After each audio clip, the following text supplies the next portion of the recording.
Hello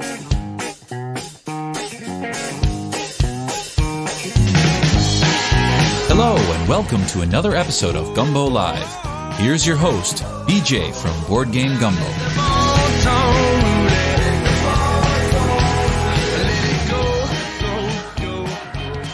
Hey, Boogers, BJ from Board Game Gumbo here.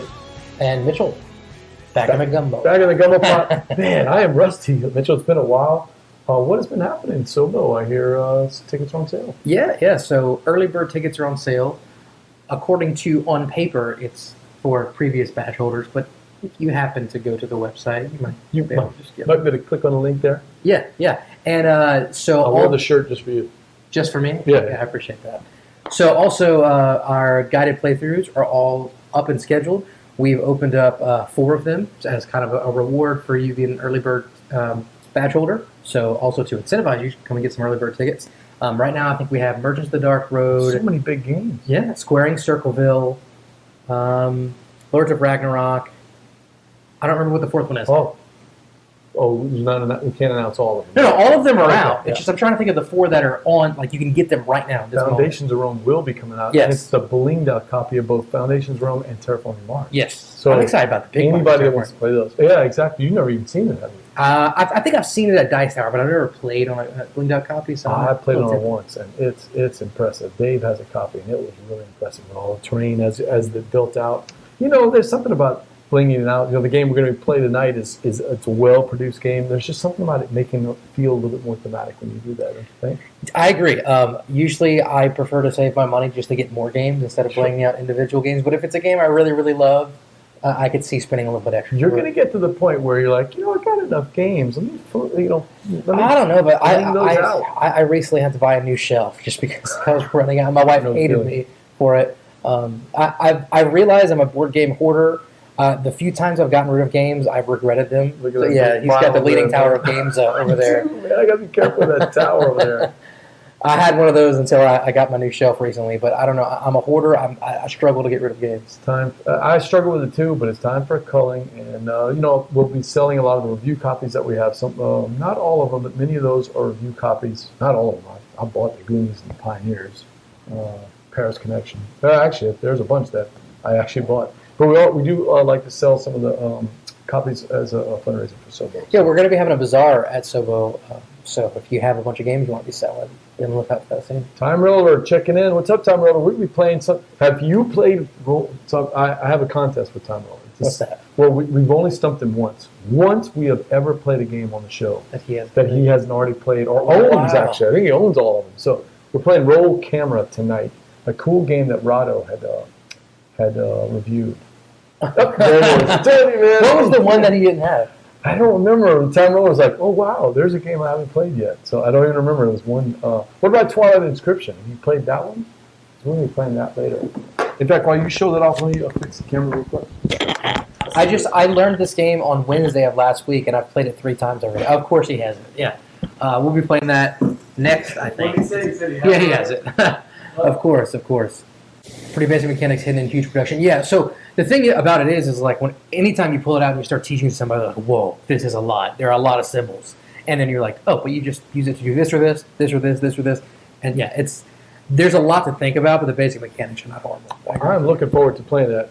We tried to find a third player, and we struck out with everybody so far. Okay, I looked up how to do the AI third player. It's not horrible. Yeah. The only one I haven't heard back from is Ray. So you never know. Ray may say something. So what else about Southern Board Game Fest? What's the timeline? So the tickets are on sale now. Yeah, sometime in the next couple of weeks is whenever it's going to go from early bird to regular registration. So if you want to save money, I'll get that soon. But up until the con, I think we're even going to be doing late registration. But it does. We're going to sell out. At the rate we're going? Yeah, because we've sold like a sixth of them so far, right? Yeah. Yeah. And that's without us sending out a thing to anybody that's not a badge holder from previous years. Zero marketing, Tom Roller. We already sold 6 of the tickets in the first 3 or 4 days. Mm-hmm. So I know a bunch of Beans and Dice guys are coming down. So if you're a fan of them, we'll be seeing 4 of them at least. And we're in discussions with a couple of surprises. So we'll see. I'm not ready to announce anything yet, but we may have a special guest or 2 that are coming. You may not know him, but the guy that did first Breakaway Football. Have you ever played Breakaway Football? There's a New Orleans designer, Arthur, who designed a football game that's really actually pretty good. It's a thematic game, and he's supporting it with, I mean, he goes back. He's got like the 1992 Saints, and he's got all. Wow. No, they're not the Saints. They're like the Angels or something. Yeah. He changes all the names, but that's basically who they are. And he's going to be over there demoing some of the new expansions, and I think another game. And he's also there just to play some games. So he'll be coming. We may see Carla Kopp from Weird Draft Games. She's talking about it. Cool. The guys from Hutchu Games that were there last year. Yeah, Woody, right? Yeah, Woody. They just had a game designed by Martin Wallace. Yes, that's a big deal. Yeah, they signed Martin Wallace. Oh, he says he's a fan of Beans and Dice. Very cool. Yeah. Mitchell is the founder and CEO. That's our joke. We're not going to do that joke anymore. Thursday nights, I've been missing the show. I've been catching it on Fridays or Saturdays. I've been missing it for months, but I think probably like starting next week I'll be able to help. I did hear you and Wayne do a yeah, we started doing a podcast again. Yeah, we hadn't heard one in a while. I'm trying to remember what it was. I mean, I listened to the whole show. It was, I know what it was. Which one? You were talking about the controversy. Of course. Yeah. You can't not do it. My favorite part of the podcast is early on, two-time roller. Mitchell says, we're not here to talk about the actual controversy, but I guess we got to talk about it. No, because you broke it like within 30 seconds. Wayne was like, we don't need to get into the details of it. And I was like, we can gloss over it. And then of course you go once you try to. It was gloss just the over way we it. said it. Yeah. We're not really going to get into the specifics of any one person, but we might as well talk about Bagado. Wow, that lasted all of 10 seconds. I thought that it was a good, measured discussion. I haven't really had any comments on it because I've made my feelings known. This is a topic that has been going on for the last, years. It pops up every couple of months on Board Game Spotlight or Board Game Revolution or Board Game, all the different Facebook groups. It's the same one. Disclose it. I've been actually going back through all my old posts and videos and just putting even more clarification. Yeah, I get a free game from somebody, and I think that's all I care about. If they would just disclose and say, I got this game for free, I don't know that it actually creates a conflict because my brother always talks about when you buy a game and you spend $70 versus when a company gives you a free game, you're almost more inclined to like that game because there's a term for it when you it's not sunk cost fallacy. There's a marketing term that when you can get somebody to put money into something, they're more likely to like something because they want to justify their purchase. Yeah, no, that's a good point. That didn't happen with me with Alma Mater. I spent $70 on a game, and I did not like it. But generally speaking, I can understand that when you buy something, you're going to be kind of emotionally invested. Yeah, that makes sense. You don't want to make yourself think you made a bad decision by buying it in the first place. But I think it's just cool to just. That's what I want to know. Just disclose it. Yeah. Just disclose with everything. Now, was it a miscommunication between the two of them? Probably. Was the email in poor taste? Probably. Yeah. I thought you guys had a nice measured response. Thank you. Yeah. Did you get any response back from it? I don't know. Maybe. Oh wait, what is he saying? But he figured out my shirt. I put the red, yellow, and blue. Oh, come on. You're smarter than that. I put the pro. There you go. Room. Oh, wow. It's an escape room joke. Yeah. I get it. Okay. Thank you for getting that faster. All right. Yeah, I did not get that. I'm like, what the red? I was trying to think of something to do with TVs. So, you wouldn't want me in the escape room, probably. By the way, so you like escape room? Oh, yeah. Big time. But do you do escape room box type stuff? I've done some of them. Yeah. It's really hit or miss. Some of them are great, and some of them are like, why'd you do that? What are your favorite ones? Do you know? The exit games, like the ones that are like, I think it's out of 4 stars. The ones that are around 3 on difficulty. Okay. Because the 4 is like impossible, and the 1 and 2s are like just holding my hand through this. Yeah. That old one, Escape Room, the game with the keys. You know what I'm talking about? It's like a machine. I never played that one. So like the first 2 scenarios in that are good, and the last 2 are like no one would ever solve them. Oh, yeah. So that I usually don't seek out escape room board games just because they've been so hit or miss. Sometimes if somebody gives one a good review, I might pick it up, but it's very situational. What about Unlock Series? You play any of those? I think I played one, but I don't remember. Ones that are resettable, so you can give them to different people. Yeah, I think I played one a few years back, or but I don't remember which one it was. What about the one that the guy from Doogie Howser did? Neil Patrick Harris? Yeah. I've not done that one. Okay. Have you done it? It's in here somewhere. Oh, yeah? Yeah, it's in here somewhere. I can't remember. Have you done any of them? I did that one. Mm-hmm. You liked it? I actually enjoyed it. Yeah, that was actually fun. Well, the thing that gets me about, what's it called, like Box One, I think? Box One.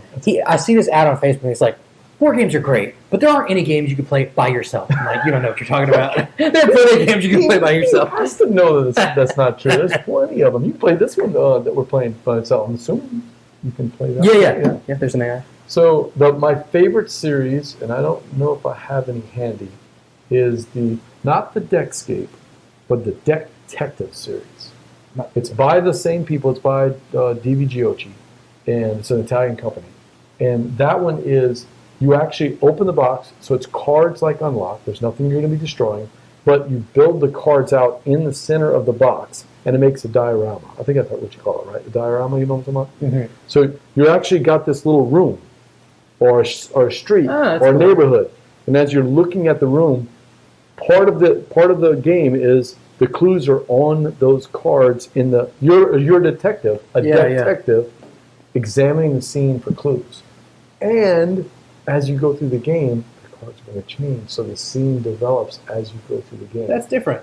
It's also got this mechanic where you have cards, your partner has cards. I like playing it with just 2, 3, or 4 people, not too many people. You can get on. You have to play the cards because nothing wrong with the Exit series; they're fantastic. But sometimes people feel kind of left out because they're not really working the puzzles. This one, the answers are in your hand, but you don't know what everybody has. So you're like, I'm going to play this card here. Does that help everybody? And they're like, oh wow, that's a really good one. Or you're like, no, I have a better. That's cool. Here That's a good twist on it. Yeah, it's a really cool twist. I think the Deck Detective is my favorite series at all. But the Exit series, when done right, is just a stand-up. Well, yeah, without any spoilers, just sometimes the way that you use the box and the inserts and all that is really cool. Yeah. Well, that is. I don't know how we got on the Exit thing, but that's. Are we doing any Exit games at Silvo? I don't think so. Not that I know of, not officially. Anything else you want to talk about with Southern Board Game Fest? No, just get your early bird badges, start registering for events, and get ready to sell stuff. So whenever we get ready to release information for the Bazaar, you can maybe sign up for that. We haven't decided which tournaments we're going to run. If you're in the Facebook group, maybe you can. So we are going back to doing tournaments again. As far as I know, yeah. I've had a couple people ask me. I don't know if you know the answer to this. Robert Grant had done the SouthernGameFest.com. SouthernGameFest.com. You can also join the Southern Board Game Fest Facebook group. It's an open group. Anybody can join it. Man, we've already had like 30 people join this week. Yeah. You put that picture up, and people got excited and started joining. So yeah, you can join that Facebook group, and we'll keep posting information in there every single week leading up to the con. But Robert Grant brought his scythe. Oh yeah, decked out. Yeah. Is it coming? Do we know? I don't know. The two things that people always ask me is Robert Grant coming with his scythe, and is the guy from Baton Rouge that has the Harry Potter tricked out. Oh yeah, but it was like Clank. Yeah. Harry Potter. I remember that. That was 2 years ago. Yeah. Wait, he wasn't there last year? No, at least I didn't see that game last year. Maybe he was there. Oh, Texas? That is not a big obstacle. I just came from Texas. Texas isn't that far. I just went to BGG Con. If I can drive to BGG Con, Time Roller, you can come to Southern Board Game Fest. And by the way, BGG Con Spring rocks. Really? It's fantastic. You had been before, though, food. Oh. You won't be able to say that about Sobo anymore. So we're all going to... God, that food is so bad. Mitchell, so bad. I had been to this hotel. This is the Airport Hyatt. And I had been to it when they used to have the fall there. And they moved the fall over to the Regency downtown, which is a fantastic hotel, right near where JFK was, by the big glowing ball. If you've ever been to Dallas, they have a big light-up ball. It's a fantastic hotel. Great food, tons of stuff to do within walking distance of other restaurants, or you can just get on the metro, the DART, and go anywhere. This place is a hassle to get into, and when you get there, you're stuck, and the hotel knows it. And so they literally don't care. They don't care about the food. They serve just overpriced, terrible food. It's the one thing I don't like about BGG Spring. Why did they move it? Well, the BGG Spring is smaller. There's only about 1,900 people that go. Okay. And when it started, there was only 500 or 600 people. It's built for families. It's not just families there, but they do go out Melissa and his 2 girls, Mhm. had the best time. Our buddy Dre from New Orleans that's played with us, Yep. Dre brought his 2 boys. They had the best time. Hmm. They have an actual area just for the families and a huge library of kids games. So Does it always fall like that right at the end of school? Memorial Day weekend for the family, BGG Spring they call it, Mhm. and then the week or 2 before Thanksgiving for the fall. Just, I mean, for me, us as teachers, it's like It's that tough. first weekend after we finish teaching, we don't want to be driving to Dallas, you know? We're always doing something Memorial Day weekend, so Mhm. I that's why I've never gone. When we were the scouts or with sports, it was either a tournament or we were camping, and then with family stuff, we were going to the camp or the lake, or we're going on vacation, Yeah. So this was tough. I mean, You drove there? we drove. Yeah, Jack is there for the summer, so it actually made it easy because it was nice. We had Dave and Bradley there. We met up with so many people. Jason from the North Shore, Jason and Chad, who will be there at Sobo. Teaching. Yeah. Guided play through. I was And talking Jason about picked on me the whole every single day. I had forgotten because he had given me a game. At some point, he was like, "I know there's this game. You're gonna like it." It was Zapotec. Yeah, so he gave me Zapotec to play. We had tried it at BGG, and I was not enamored with it. So Jason's like, "No, I know you like it. And I don't need my copy anymore." So he sends it to me. Jared and I didn't get to it. We were, piles of other games. So by the time I finally get to it, we play it. We like it. And Jared's like, "Oh man, where'd you get this game?" And it was on Twitter, and he's watching this. Well, he watched the stream later on of Zapotec. He's like, "Oh, finally Zapotec, right?" And I'm like, "Oh, I think I was with Mitchell and them, and I bought it at the VFM at Dice Tower." And Jason's like, "Really? I sent you a free game and you don't even mention it." That's funny. So Oh, he's got teacher friends in the group too. Yeah. See, the thing is, most of summer, perfect. But just at the very beginning and end, you don't want to be doing anything as a teacher. well, speaking of that, are you headed to Dice Tower East? No, not this year. I Mm. know. I went the last couple times and I enjoyed it. But this year, just flights are expensive and stuff right now, more expensive than usual. So. They are. That was the rough thing. And you don't like to drive to Dice Tower. Oh, no way. We do it all the Yeah, time. that's We crazy. always drive. You're crazy. Yeah, we got to pack all those games in. Got to pack all. Well, the first time I went, it is a rough drive. Yeah. 12 hours. that's crazy. No way. So like that, this first time I went, and also whenever I went to Gen Con, I kind of missed like the beginning and the end just because it was for whatever reason it had stuff going on. I think because it was during the school year. But for Dice Harry's last year, I was there like the day before it started. I didn't leave for the day after. So like by the end of that, I was there for like 7 or 8 days. I was exhausted. So I didn't want to be away for that long again. I mean, and I guess I could have just gone for a couple of days. But between that and the flight prices, I just said not this year. You know what we need to do? What's that? Since we have so many good buddies over there with Carlos and all them from the PG Dice, we just find what's that next con that they're going to go to that's local and just go when it's kind of the off season. Yeah. Well, I know they do Escape Winter. WinterCon. I'm not sure when the that Dice is. But Tower later this retreats are year. another good one, right? You've been to that. Yeah, one. I've been to the retreat that they had it one year in in Orlando. It's usually in Miami, I think. They have one in Miami and they have one in Orlando. Yeah. I went to the one in Orlando. Yeah, and then they had the Your Turn Con last year. I didn't make it to. Your Turn, unfortunately, is shutting down a board game cafe. Are they going to keep the con? But going? I think they're going to try to keep the con going. So I'd like to try to make that one as well. Do you have a date yet? No, there's nothing set in stone. And that's That's Dan. Dan? That's Yeah. it. He's coming. Great board gamer. I saw to that. Sobo. Yeah. Yeah, it's actually a nice little group that's going to be coming. Yeah.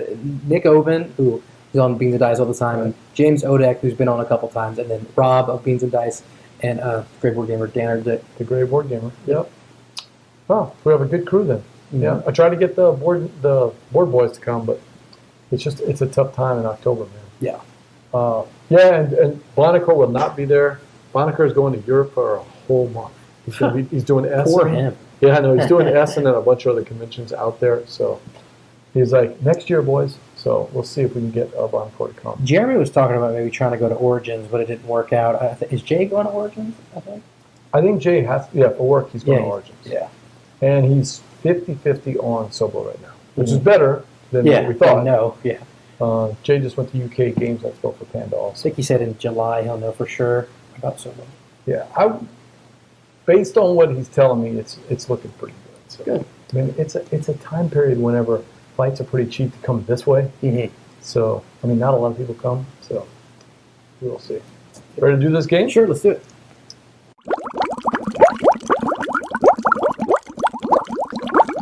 So because we have a purple one, it bumps us up. We just squeaked it in. Woo! It's not bad. It's not a bad It's definitely movie. better than So Much But it's Potential. my first time ever. Yeah. We wrote And we came in under budget. We had $4 million left.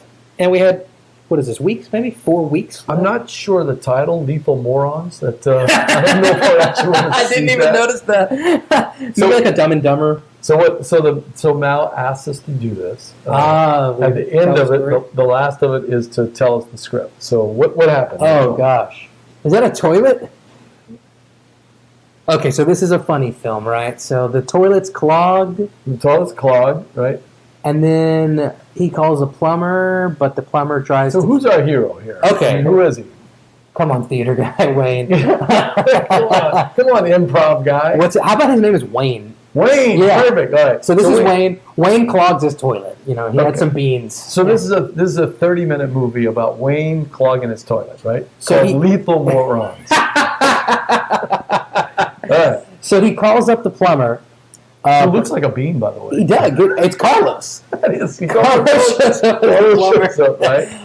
But Carlos is in a bad mood. He's either got to show up to do the plumbing job, but he's missing the canon thing to determine what I was about to say, he's going to miss the birth of his fifth child. The gender reveal. The gender reveal. So he's like, gosh, Wayne called me over. Melissa's going to kill me because I'm missing the gender reveal. Right. He's thinking about how, oh my God, do I? Yes, Carlos is Like, conflicted. he leaves Wayne in trouble, and he goes back and spends time with Melissa. He does the right thing. The only problem is, what is that? Someone's jumping out of a window. Oh, Wayne! Wayne is so mad that he left the He job. chases him out the window. He chases him out to try to find Melissa. Oh, look at this! Did you plan this? There's a baby. And Wayne jumps out the window. I don't know how to come to a resolution here. Carlos gets there for the family, but what happens to Wayne is super happy because he didn't realize why Carlos had lied and he didn't show up to do the plumbing. It turns out it was a gender reveal. It's a boy, and Wayne is happy because he always wanted Carlos to have another boy. What about the title Lethal Morons? So I like that. Tom Thorland thinks we cheated that we missed out on the time, but we kept getting extra time. Yeah, we did. We were playing ideas that were giving us time. Yeah, we kept playing these different ideas that would give us time or different ways to get back time. We did this $4 one. Yeah, we did that one a couple times. Yeah, so we did. At the end of mine, technically it goes to one 3. more. Yeah. So technically it would have been 3 at the end of mine, but we made it. Review back the tape. Double check that we Yeah, didn't you can cheat. check it, Time Roller. That's pretty cool. So that's Roll Camera from Keen Bean, and that is the base game. We played it on the easy mode, and we barely made it with our good movie. I don't know about Carlos and Wayne's love story with the gender reveal. That's great, man. But it actually worked out perfect. So, he says, yeah, but you probably don't play. We played it on the absolute easy mode. Yeah, I mean, we did. We played it with the very, very easy mode. That was a lot of We fun. didn't even play it on normal. We played it on basic. That's okay. mode. That's okay. It's a good one for it. This is a keeper. Mitchell, I really like this thing. I like it too. I could see playing Dude, this this with a family, man. I could see this playing with the family. Oh man, we've got a big family event this summer where we're all going to be getting that, and everybody loves movies. This was the most fun part right here at the end. So I remember reading the rules and then watching the video with Mal where he says, "Oh, you got to make sure you tell the story of your movie." And I'm like, okay, but how? Well, because at It's Call to actually Adventure, you're fun. supposed to do that, but Call to Adventure, there's too much. 5 of them I can handle. Yeah, 5 at the end of the game after you know all the pressure's off. And what was cool is that you and I hadn't been looking at the scene, so we started here and we're like, okay, that's Wayne. Wait, there's Carlos. Yeah. And then we look, it's like, oh, there's Melissa. There's Wayne mad at Carlos for leaving, and there's the gender reveal, the baby. That was so cool. It actually worked out pretty good. He says the back of the board is cool. So the What's back that? of the board is, if you are a writer, if a wannabe script writer, it's got all the beats for writing out a whole movie. That is cool. And you can just put all the stuff on there. So it's got all the different acts and all the different beats. That's very Act thoughtful. 1, Act 2. So the 3 reels can be shot right on the back as you're writing out your So script. you should write a movie on the back. Lethal Moron. Well, yeah. I don't know if we're going to do that one, but that sounds like a pretty. I don't know if I'd go see that one. Sorry, Wayne. But it was Not bad. not bad. Yeah, we opened up. We looked at the critics, and the critics said not bad. I'll take Not that bad. for the first movie I ever made. This was Following. That's what it was. Before Memento, we shot our Following.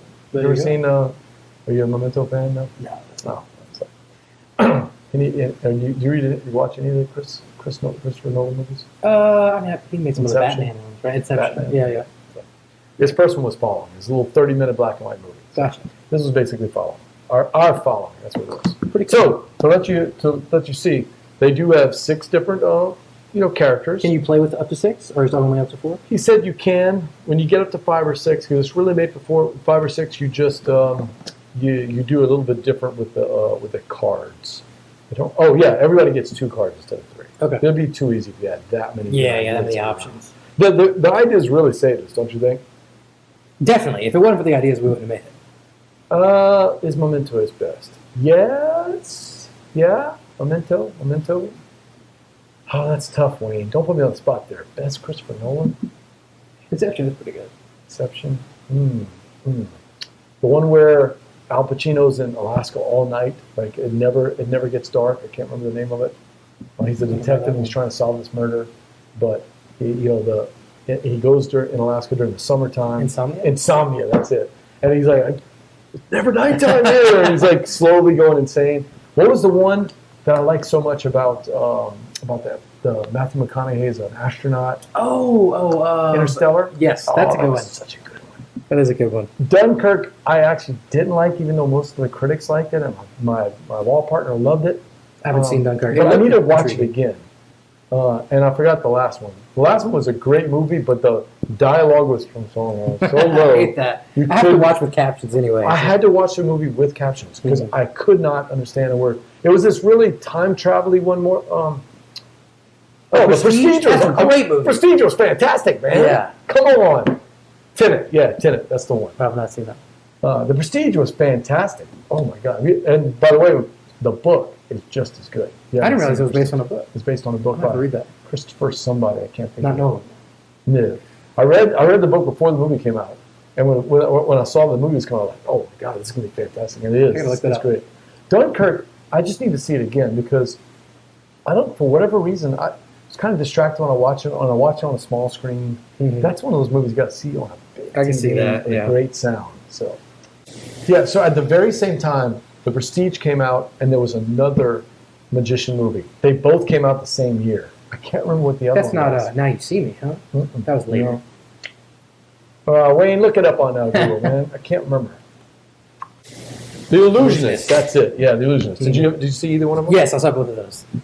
I like The Which Prestige one did better. I like better? I like The Prestige better. Yeah, The Illusionist. Illusionist was good, but Prestige was so good. I just remember there was a scene where he had to cut off his hand or something like that. It was so intense. It burned into my memory. I know. And that's out of the book, too. They did change some things from the book, but it was pretty close to it.